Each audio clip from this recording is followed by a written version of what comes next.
আসসালামু আলাইকুম ওয়া রাহমাতুল্লাহি ওয়া বারাকাতুহু। আলহামদুলিল্লাহ, আজ আমি আপনাদের কাছে একটা প্রশ্ন এবং তার উত্তর নিয়ে আবার হাজির হয়ে গেলাম।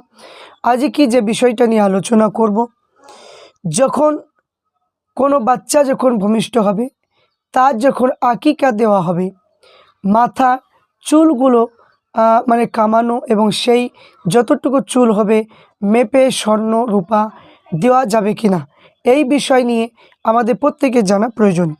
তো এই সম্পর্কে ফতোয়া সিদ্দিকিয়া এই কিতাবের মধ্যে রয়েছে এবং ফতোয়ায় আমিনিয়া এই কিতাবের মধ্যে রয়েছে। তো এই কিতাবের মধ্যে যেটা আমরা পাই যে 7 দিনে মাথা চুল মুন্ডন করা, চুলের পরিমাণ রূপা এবং সোনা ওজন করে খয়রাত করে দিবে।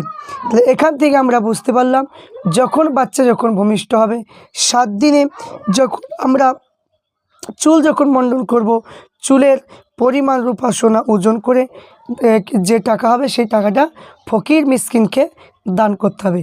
আশা করছি আপনারা প্রত্যেকে বুঝতে পেরেছেন।